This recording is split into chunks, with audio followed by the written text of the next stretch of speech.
का हो? हाँ बोला। यही तरह रहबू? का करत हई हो? अरे यार घर परिवार के देख के ना चलबू। इस सुतले से तोहर काम चली। हई काम धंधा करे के हो, खाली दिन भर सुत के खटिया तोड़ेलू। हे सुना, हम तोहर नौकरानी ना है, ठीक है? अरे हमसे ऐसे बात मत करा। जबान सीधे कई बात कर रहे। सुना सुना बोल। बलम जी हमें नौकरानी न जानो,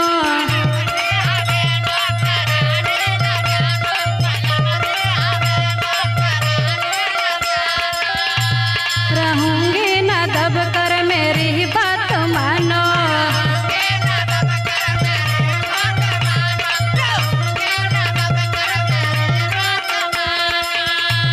बलम जी हमें नौकरानी न जानो, रहूंगी न दब कर मेरी बात मानो। सुना बोला।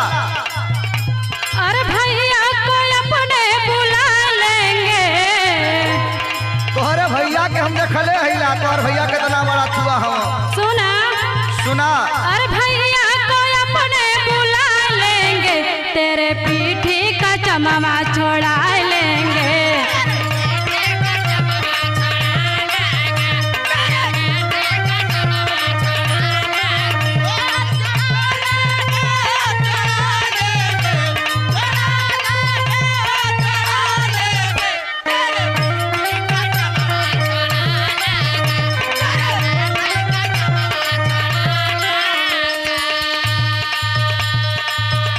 सुना सुना। हाँ सुनावा। बड़का भैया वाली भइल है तोरी भैया की का हम कहीं सुना। सुनावा, ज्यादा मत बोला। नैहरवा से कुल 3-5 कह के आयल का तू। ए सुना, सही से बोला तनी। सुन हमार बात सुनता। हाँ सुनावा। मैडम तू आई हो नैहर से लड़ी के,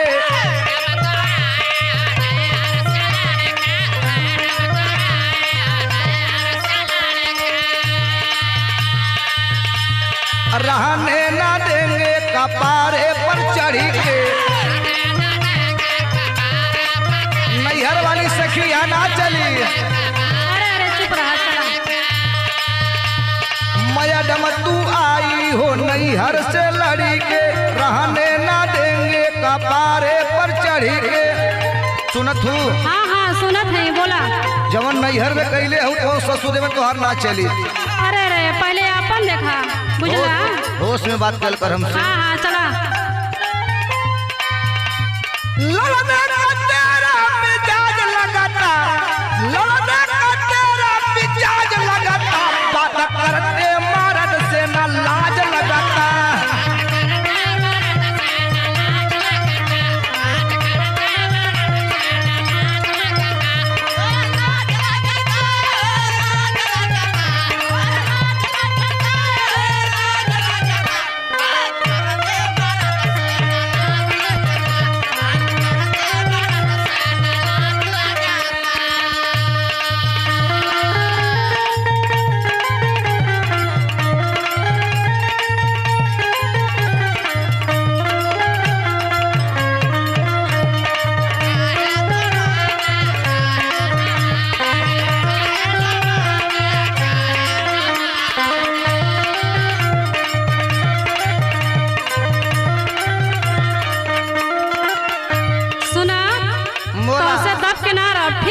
अरे तोरे पूरा खानदान के हम देखले कितना औकात में सब हो। सुना सुना।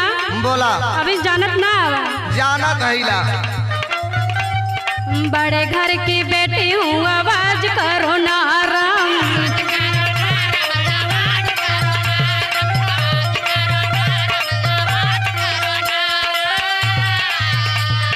बातों से होता है मिजाज मेरा गौरम। हम नरमो करा जानीला। बड़े घर की बेटी हूँ, आवाज करो नाराम। बातों से होता है मिजाज मेरा गौरम। सुना। बोला। तो के तो मन करत ना का कही हो। ढेर बोल भी तब खपस के रद्द कर। सुना। अरे जालिम जी को बता देंगे, जालिम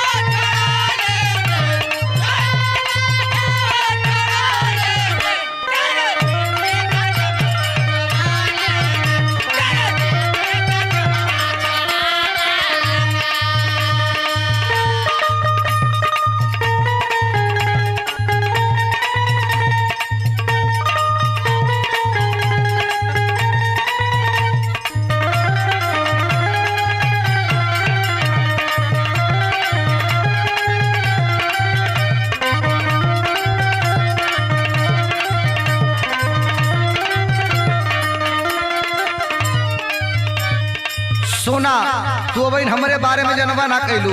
हाँ जानत ही बड़का कलेक्टर हवा तुम। अरे तब बड़ी बड़े बड़े के बोलत थी रे। सुन पहले सुन। हाँ सुनो। मेरे नाम की मजता मर्दों में तू थी। अरे अरे बहुत झाझा के बोलत हवा। मर्दन में हमारी गिनती होले। हाँ हाँ बड़ा गिनती होले हम थोड़ी सुना तो करते हैं। हम का करब। हाँ बोला। रखेंगे बना कर हम पैरों की जूती। सही सही सही से बोला।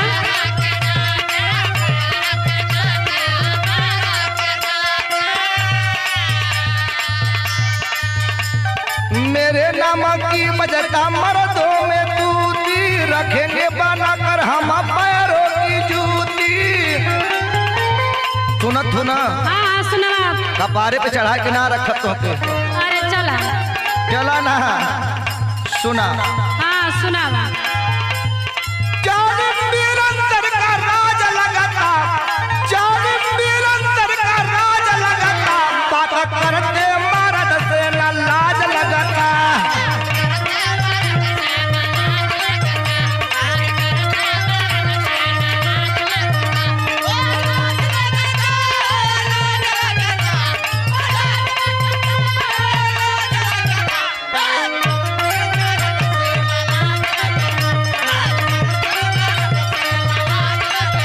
तेरे पीठी का चमवा छोड़ा लेंगे।